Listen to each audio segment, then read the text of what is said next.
bareng Alfa Saragi, terima kasih udah mampir ke channel aku. Di video kali ini aku mau share ke kalian tentang kehidupan aku. Di temanya kali ini adalah ngobrol santai bareng Alfa Saragi. So, kalau kalian ada pertanyaan mau aku tanggapin, silahkan komen di bawah. Untuk kali ini aku akan share ke kalian pengalaman aku beberapa minggu lalu aku keguguran. Ya, oke. Basically aku menikah itu di Januari 2015, itu hampir 2 tahun yang lalu. Jadi nanti Januari tahun depan aku genap 2 tahun menikah dengan suami aku, Ruth Abiyoga. Dan setahun setelah menikah, aku tahu kalau aku itu kena yang namanya PCO. Buat kalian yang cewek yang siklus menstruasinya enggak teratur, dan mayoritas tuh penderita PCO itu mempunyai bulu yang banyak. Kalau kalian lihat di muka atau di tangan, aku nggak begitu punya bulu-bulu halus yang banyak, tapi di bagian perut itu agak lumayan banyak. Dan biasanya mempunyai siklus menstruasi yang nggak teratur atau cenderung panjang. Aku sendiri itu biasanya 35 sampai 50 hari baru kemudian aku datang bulan, atau bahkan 2 bulan sekali baru aku datang bulan. Aku bacain sedikit ya tentang PCO. PCOS atau PCO syndrome adalah suatu kondisi kesehatan di mana kadar hormon estrogen dan progesteron pada wanita tidak seimbang. Jadi ini hormonal karena faktor hormon cowoknya katanya androgen itu untuk di setiap cewek yang mempunyai PCO itu lebih tinggi dibanding hormon ceweknya. Dan hal ini menyebabkan tumbuh dan berkembangnya kista ovarium, maksudnya ini dalam tanda kurung masa jinak pada ovarium. Dan PCO menyebabkan masalah pada siklus menstruasi, kesuburan, fungsi jantung, dan lain-lain. Agak serem ya, tapi sebenarnya nggak seserem itu. Jadi zaman sekarang ini banyak cewek-cewek yang super aktif, wanita karir, yang mereka pola hidupnya juga nggak teratur dan nggak seimbang. Ya, aku akuin aku nggak pernah olahraga, aku nggak suka olahraga, tapi pengen bodinya aduhai ya. Dan aku suka makan, dan makan aku itu nggak teratur, pagi siang sore malam subuh aku baru makan. Seperti saat ini aku filming ini udah jam 2:15 pagi, aku nih udah mulai kerucuk-kerucuk perut, bentar lagi aku makan. Jadi pertama itu karena pola hidup nggak seimbang, terus makanan kurang sehat, kurang olahraga. Tapi ada juga di beberapa orang yang misalnya dia hidup sehat tapi tetap aja sindrom dari PCO ini tetap menghantui hidupnya. Ciela menghantui. Jadi kalau sebenarnya PCO ini nggak jadi masalah kecuali kalau kamu ingin mempunyai anak. Kenapa dibilang bermasalah kalau ingin mempunyai anak? Karena tadi aku bilang siklus PCO itu 35 sampai 50 hari, bahkan banyak teman-teman yang punya PCO di luar sana setahun cuma 2 kali menstruasi, sampai setahun sekali, sampai sesusah itu. Jadi kalau mau punya anak, kita kan harus tahu yang namanya masa subur kita kapan. Dan kemudian terjadilah pembuahan dan ovulasi dan lain sebagainya. Jadi kalau berhasil si spermanya membuahi si sel telur ini, maka terjadilah kehamilan. Tapi buat yang PCO ini kan siklus mensnya nggak teratur, jadi kita nggak tahu masa subur kita tuh kapan. Dan terlebih lagi kalau PCO itu sel telurnya kecil-kecil.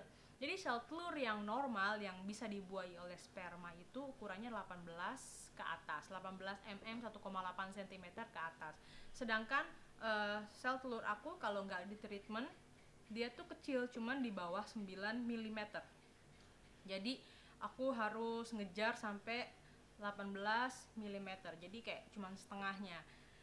PCO ini sangat-sangat bisa di treatment, nggak bisa disembuhkan tapi bisa di treatment karena ini sistem sindrom tadi ya aku bilang. Jadi di treatmentnya bagaimana? Olahraga seminggu 3 kali 30 menit, yang penting pokoknya berkeringat. Kalian nggak harus pergi ke gym, karena aku juga nggak pergi ke gym karena takutnya aku pergi ke gym cuman sekali, habis itu nggak balik-balik lagi, sayang kan udah bayar mahal. Jadi kemarin aku disaranin sama dokter Opjin aku kalau Ya udah aku setel aja YouTube, cari senam di rumah atau zumba atau apalah itu, pokoknya kan banyak banget di YouTube. Kalian ikutin aja gerakannya pokoknya sampai keringet, baju basah, habis itu ya udah at least kalian mempunyai pergerakan. Kemudian yang kedua, di treatment menggunakan obat diabetes tipe 2. Kenapa di treatment dengan obat diabetes? Karena PCO ini cenderung namanya resisten insulin. Bukannya kamu pengidap diabetes atau gimana, tapi kalau dicek ke lab nih, kamu cek ke lab, hormon-hormon tadi itu nggak teratur kan, tadi hormon apanya lebih tinggi, nah itu bisa ditreatment menggunakan obat diabetes. Sistem kerjanya kayak mana aku sendiri juga kurang mengerti, tapi dia bisa menekan kadar insulin dalam darah, karena katanya cenderung yang PCO ini kan resisten insulin, jadi insulinnya tinggi atau bagaimana aku kurang tahu. Jadi di treatment dengan obat metformin namanya, kalian bisa googling sendiri metformin bagaimana cara kerjanya untuk wanita PCO. Nah kemudian pola makan yang sehat, mengurangi makanan-makanan yang berlemak, jadi pilihlah makanan-makanan yang cenderung nggak berlemak, misalnya beras putih ganti beras merah, terus misalnya minyak goreng ganti minyak zaitun, segala macam itu ya. Ya aku sih gampang ngomongnya, tinggal ganti-ganti. Aku sendiri juga masih proses untuk bisa hidup lebih sehat. Dan singkat cerita, setahun karena udah tahu aku PCO setahun lalu, jadi kenapa aku nggak hamil-hamil ya karena masa subur aku nggak tahu. Jadi aku nggak tahu kapan harus berhubungan dan lain sebagainya. Dan sel telurku kecil-kecil, dan kalaupun aku nemu masa subur, aku nggak bisa dibuahin karena sel telurku kecil.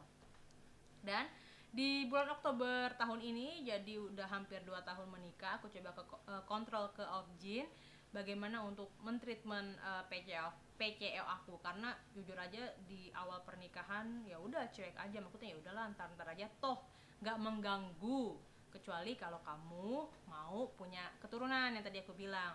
Nah kemudian di bulan Oktober 2016 aku ke Obgyn mengecek apakah aku masih PCO atau enggak, dan ternyata hasilnya aku masih PCO. Dan dokter memberikan aku obat namanya Inlasin. Jadi cara kerjanya itu berbeda dengan metformin, tapi fungsinya sama untuk menekan insulin tadi. Kemudian aku dikasih Profertil. Apa itu Profertil? Buat kalian yang udah sering program kehamilan, mungkin udah nggak awam lagi dengan kata Profertil. Profertil itu adalah penyubur kandungan yang membuat sel telur itu bisa jadi besar.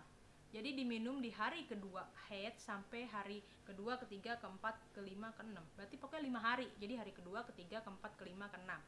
Nah ini untuk sebagai booster buat sel telur kita besar. Dan puji Tuhan, setelah di hari ke-14, jadi aku menstruasi, kemudian hari keduanya aku cek ke dokter, hari keduanya juga aku udah mulai treatment minum obat tadi, Inlasin dan Profertil. Dan di hari ke-14 itu kita diwajibkan untuk cek ke dokter dan USG lagi. Kenapa? Untuk mengecek apakah sel telur kita udah besar dan apakah obatnya itu berfungsi baik dengan tubuh kita, cocok atau enggak lah ya. Terus singkat cerita, aku di hari ke-14 itu, H14 itu aku cek, dan ternyata sel telurku itu bagus, ukurannya 20 mm, which is itu bisa dibuahin, ukuran yang bagus dibanding sebelum di treatment kan 9 mm ya. Jadi kata dokter, oke, istirahat aja, jangan stres, nanti tanggal sekian kamu berhubungan sama suami tentunya. Udah kayak gitu, nanti kalau misalnya telat datang bulan, datang lagi ke dokter. Kalau belum telat datang bulan, gimana nanti kalau misalnya telat datang bulan, tes pack hamil atau enggak. Tapi kalaupun masih datang bulan, nanti balik lagi ke dokter di hari kedua supaya di treatment lagi. Nah aku tunggu, aku nggak datang bulan, tapi perutku itu mules. Aku ke dokter curiga kalau aku hamil, tapi ternyata aku nggak hamil karena di tes pack kan di rumah sakit. Ya oke, kita tes pack ya Pak. Terus ternyata pas di rumah sakit aku nggak hamil, tes packnya negatif. Kemudian 3 hari kemudian, itu di hari Minggu, aku tes pack sendiri di rumah karena aku belum datang bulan kan. Dan hasilnya ternyata aku garis 2. Kalau garis 2 tuh kalau kita tes pack stripnya 2 itu berarti positif ya, hamil. garis 2, karena itu hari Minggu aku tesnya, jadi kan aku nggak bisa ke dokter karena semua dokter tutup. Jadi aku balik ke dokter itu hari Senin. Hari Senin cek ke dokter, ternyata puji Tuhan aku hamil dan kehamilannya usianya 5 minggu, tapi bentuknya tidak sempurna. Dicurigai kalau aku ada pendarahan di dalam, atau mungkin lebih parahnya lagi bisa jadi hamil anggur. Nah, di hari Selasa aku dirujuk ke ahli feto maternal. Jadi sub bagian daripada dokter kandungan, tapi dia lebih ahli lagi lah untuk ngelihat apa ada kelainan-kelainan pada janin sejak dini, namanya ahli feto maternal. USG-nya juga beda dan harga dokter juga mahal. Oke, aku ke dokter ini dan puji Tuhan ternyata dinyatakan benar aku hamil, bukan hamil anggur, tapi kehamilan aku mengalami pendarahan di dalam. Namanya pendarahan subchorionik kalau aku nggak salah ya. Kemudian aku dikasih obat bejibun, itu hormon progesteron dan segala macam jenisnya untuk penguat kandungan. Jadi supaya pendarahannya itu bisa terserap oleh tubuh ya. Kemudian aku harus bed rest total selama seminggu. Kemudian setelah seminggu aku balik ke dokter, dokter bilang, oh iya Pak, nih pendarahannya udah berkurang, kamu bed rest lagi lanjut, nanti balik lagi ke dokter 2 minggu kemudian. Aku bed rest lagi lanjut 2 minggu di kasur, nggak ngapa-ngapain, nonton film Korea, habis itu makan obat segala macam, bejibunnya obat itu, dan obatnya mahal. Seminggu itu aku bisa habis 1 juta sampai 1,5 juta, lumayan tekor. Belum lagi ke dokter, belum lagi dokter USG yang feto maternal itu sekali datang 1 juta. Ya udahlah ya, untuk si jabang bayi ceritanya. Kemudian di minggu ke-7 aku ke dokter lagi. Aku harap-harap cemas kalau kenapa-napa dengan kandungan aku. Tapi aku tuh nggak ngeflag sama sekali. Pernah sekali ngeflag karena aku kecapean, aku bandel, aku datang ke bacheloretnya teman aku, kemudian ke pernikahan dia juga karena dia teman deket banget aku, teman aku banget. Jadi aku datang ke sana dan sampai rumah aku flek sedikit warna coklat gitu darahnya. Habis itu aku panik, aku telepon dokter, kata dokter langsung bed rest, terus dosis penguat kandungannya ditambahin. Nah, tapi sampai di minggu ke-7 ini aku cek, ternyata pas di USG janinku tuh menyusut.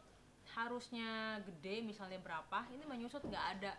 Jadi dokter dengan berat hati bilang, ya udahlah Pak, di ikhlasin aja, kita harus luruhin kasarnya, di kuret gitu, supaya aku bisa move on ke tahap berikutnya lagi. Dengan berat hati, ya udah dok, nggak apa-apa gitu ya. Di ruangan dokter sih nggak kenapa-napa, tapi begitu di mobil nggak tahu kenapa itu jadi sensitif banget, kayak melo banget sendiri gitu. Jadi aku nangis nggak habis-habis. Kebetulan aku sendiri ke rumah sakit karena suamiku lagi ada kerjaan, jadi nggak bisa nemenin aku. Terus suamiku telepon berkali-kali, aku bilang nanti aja di rumah ceritanya.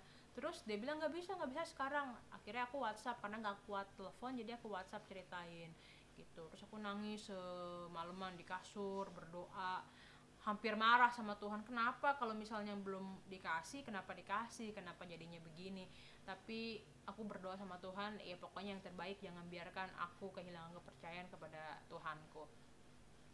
Kemudian besokannya itu aku ke dokter cari second opinion karena belum ya gimana sih, 2 tahun nikah terus hamil dengan berbagai, setiap minggunya aku ke dokter dengan berbagai macam permasalahan, tiba-tiba harus dikuret. Oke, kita cari second opinion.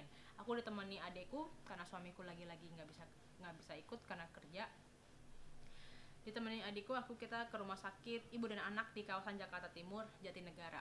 Katanya aku harus benar dikuret, bahkan kali ini kantong kehamilanku udah nggak ada, jadi rahimku isinya tuh pembuluh darah kecil-kecil dan nggak pakai babi bu bebo. Besok langsung aku dijadwalin buat kuret. Aku bilang, dok nggak bisa minum obat karena dari dokter pertama dikasih obat buat ngeluruhin, nanti janinnya dan darah-darahnya tuh keluar sendiri. Dokter kedua bilang nggak bisa, nanti kamu syok dan pendarahan hebat. Ya udah, aku nurut. Besok paginya aku datang, suamiku sempat temenin aku, terus aku dikuret, dibius total. setelah kuret itu aku sakit banget. Jadi setelah dikuret aku dimasukin ke ruang apa namanya ya, habis operasi dimasukin bukan ruang rawat inap, jadi kayak ruang pemulihan lah ya. Jadi aku dibangunin, jadi itu kan masih berasa ya, rahimku dikorek-korek sakit. Aku sakit, aku jerit-jerit, aku nangis minta obat nyeri. Terus katanya udah dimasukin tapi mungkin belum bereaksi. Akhirnya lama-lama mulai deh aku tenang dan aku mulai tidur gitu, kayak ngefly gitu. Terus sorenya aku pulang dari rumah sakit karena memang kalau kuret itu biasanya nggak dirawat inap, jadi bisa langsung pulang. Sampai rumah ya udah masih sedih ya, gimana sih, sedih tapi lebih nerima ya, lebih ya udahlah, belum rezeki. Terus Tuhan pasti berikan yang terbaik. Terus akhirnya di rumah tidur aja karena pelan-pelan aku pakai gurita kayak korset orang habis ngelahirin ya. Setelah kuret itu treatmentnya sama seperti orang habis melahirkan, jadi itu masa nifas namanya. Jadi darah kotornya, darah dalam rahimnya itu masih keluar terus sampai nanti udah berhenti. Habis itu aku jeda berapa lama baru menstruasi pertama. Nah itu baru mulai siklus pertama, kedua, kembali lagi ke periode normal. Nah di hari Jumat aku operasi, hari Sabtu darahku udah berhenti, nggak keluar sama sekali. Oh seneng nih aku, puji Tuhan gitu. Sabtu, Minggu, Senin aman. Hari Selasa aku, temanku datang dari Jerman, ada yang ngajak makan ke Kelapa Gading, aku makan aja. Tapi di mall tuh perutku kayak dicampur, diperes, diaduk, dipacul apalah itu rasanya, pokoknya sakit. Terus aku ke toilet untuk buang air kecil, ternyata aku lihat wah berdarah lagi gitu. Aku kan panik, tapi karena temanku dokter dia berusaha menenangkan aku. Jadi hari Rabu aku bangun seperti biasa beraktivitas. Aku masak, bakar sate di bawah sama temanku. Nah di tengah bakar sate perutku melilit sakit sampai ke pinggang, aku nggak kuat, sampai akhirnya aku dilarikan ke rumah sakit. Nah kata dokter, dokter yang biasa menangani aku tuh dia lagi nggak ada, jadi aku dirujuk ke dokter lain. Ya udah ya nggak apa-apa, yang penting kan urgent nih.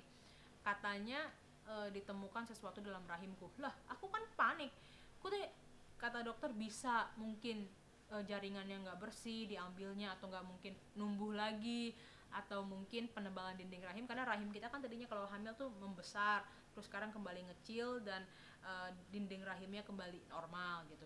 Kalau misalnya dinding rahimnya kembali normal dan rahimnya kembali normal, ya udah puji Tuhan. Tapi jangan sampai kalau jaringannya muncul lagi atau nggak, kemarin nggak bersih kan, ya kita deg-degan juga.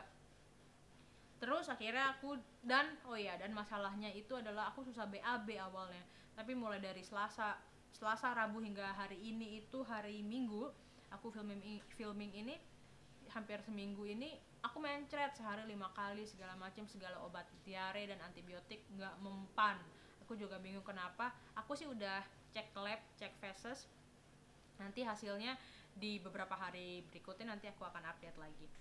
Nah terus besoknya lagi itu hari Rabu aku ke dokter. Hari Jumat aku ke dokter lagi, ke dokter aku yang biasa.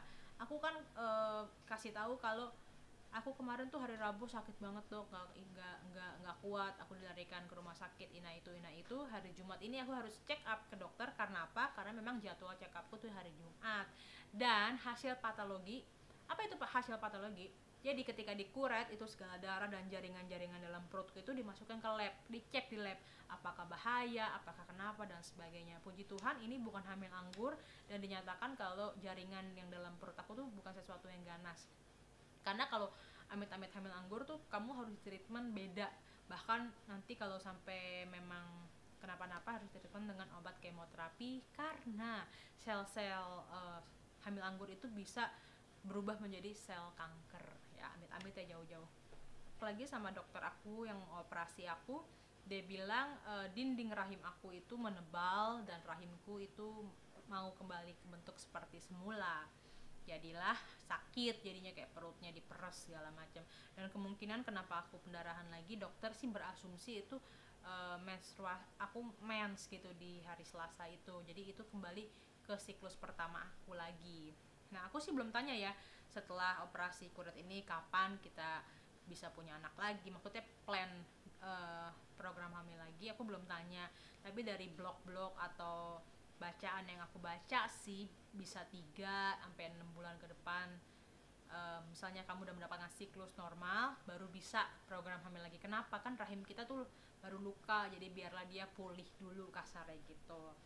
Nah jadi saran aku kalau kalian baru menikah terus belum cek lab segala macam, saran aku ya udah nggak ada salahnya cek lab. Toh kalau kalian mau menunda kehamilan atau mempunyai anak ya nggak jadi masalah, yang penting kalian tahu kalau kalian tuh fine aja. Dan kalaupun kalian sudah menikah lebih dari 1 tahun tapi juga belum kunjung hamil, padahal kalian maksudnya nggak menunda-nunda kehamilan itu, ya cek aja ke dokter, tapi harus dua-duanya, ada kenapa-napa nggak. Karena yang aku tahu kalau misalnya kita menikah 1 tahun dan kalian melakukan hubungan seks yang teratur tapi tidak kunjung-kunjung hamil, itu maksudnya biasanya ada masalah. Tapi maksudnya kayak aku kan masalahnya aku PCO, sel telurnya kecil gitu. Juga yang punya masalah lain misalnya saluran tubanya tersumbat atau lain sebagainya, kan itu beda-beda, treatmentnya juga beda-beda. Jadi share aku kali ini sih itu aja. Kalau misalnya kalian mau program hamil juga, karena aku dari awal program hamil juga belum cek ina itu, jadi abis ini kalau aku mau program hamil lagi aku harus cek lab dengan cek TORS dan segala macam. So, kalau kalian ada pertanyaan tentang seputar PCO, kehamilan, keguguran, dan segala macam, komen di bawah, share ke aku welcome banget. Dan kalau kalian ada pertanyaan yang ingin aku share ke kalian, jangan lupa komen di bawah. So guys, sampai ketemu di video berikutnya. Dadah!